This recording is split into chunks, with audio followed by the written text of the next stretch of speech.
एक दिन महात्मा जी अपने शिष्यों को उपदेश दे रहे थे। उसी समय उनके पास एक सुंदर युवक आया। उसने हाथ जोड़कर महात्मा जी को प्रणाम किया और फिर उनसे कहा, भगवान, संसार से मेरा मन उब गया है। लोग जिसे सुख कहते हैं उसे मैं दुख समझता हूँ। राजपाट, धन दौलत, ये सब जंजाल ही तो हैं। अब मेरी इच्छा है कि मैं सन्यासी हो जाऊं, आपकी सेवा में रहूं और भगवान का भजन कर जीवन के बाकी दिन बिताऊं। कृपा कर आप मुझे अपना शिष्य बना लीजिए। मैं बहुत दूर देश से आ रहा हूँ। कचम देश का राजकुमार हूँ। जेत्रसिंह मेरा नाम है। महात्मा बुद्ध ने उसे जवाब दिया, तुम्हारा विचार तो ठीक है, पर अभी तुम मेरे शिष्य होने योग्य नहीं। मैं तुम्हें शिष्य न बना सकूंगा। इस पर जैत्रसिंह ने घबराकर उनसे पूछा, भगवान, यह आप क्या कहते हैं?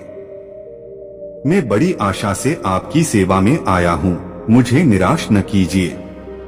बतलाइए मुझे क्या करना पड़ेगा जिससे मैं आपका शिष्य हो सकूं। महात्मा जी मुस्कुराकर बोले, अच्छा सुनो, सन्यासी बनकर सुखी होने के लिए आदमी में ऊंचे गुण चाहिए।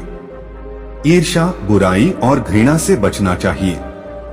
देखो, तुम्हारे पिता के दरबार में तुम्हारा एक मित्र था। दरबार में एक आदमी आया और वह तुम्हारे मित्र से मेल जोल बढ़ाने लगा। तुम यह बात बर्दाश्त न कर सके। तुमने उससे घृणा की और बेचारे को अपने मित्र से मित्रता न करने दी।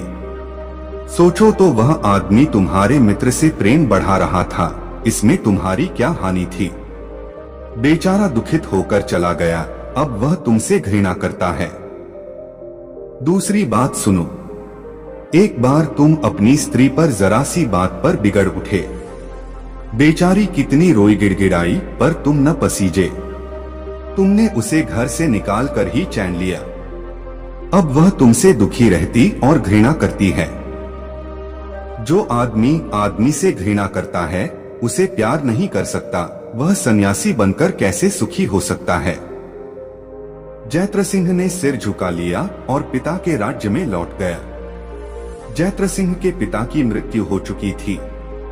लोगों ने जैत्रसिंह को धूमधाम से राजा बनाया। जैत्र से राजा बनकर प्रेम से प्रजा का पालन करने लगा।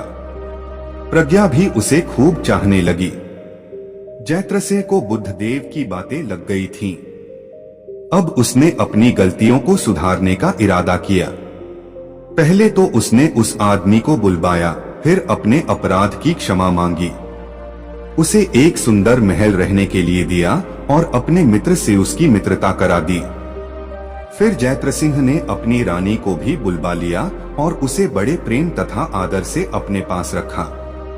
यह भी पढ़े, गौतम बुद्ध की कहानी, आपकी प्रिय वस्तुएं होती हैं आपके दुख का कारण। जैत्रसिंह के ये काम देख कुछ मतलबी आदमी नाराज हो गए, पर जैत्रसिंह ने उनकी नाराजगी की जरा भी परवाह न की। तब वे लोग जैत्रसिंह के छोटे भाई को भड़काने लगे। उन्होंने उससे कहा, राजा बनने के योग्य तो आप ही हैं। यदि आप राजा बनने की इच्छा रखते हो तो हम लोग आपकी सहायता करने को तैयार हैं। जैत्रसिंह का भाई उनकी बातों में आ गया। तब सब लोगों की सलाह से आराध नामक एक क्षत्रिय को जैत्रसिंह की हत्या करने का काम सौंपा गया। जैत्रसिंह को भी यह हाल मालूम हो गया, पर वह न तो डरा ही और न उसने अपनी रक्षा का ही कुछ प्रबंध किया। एक दिन जैत्रसिंह ने देखा कि एक आदमी नंगी तलवार लिए महल में आ रहा है। उसे देखते ही जैत्रसिंह सावधान हो गया। हत्यारे ने झपट कर राजा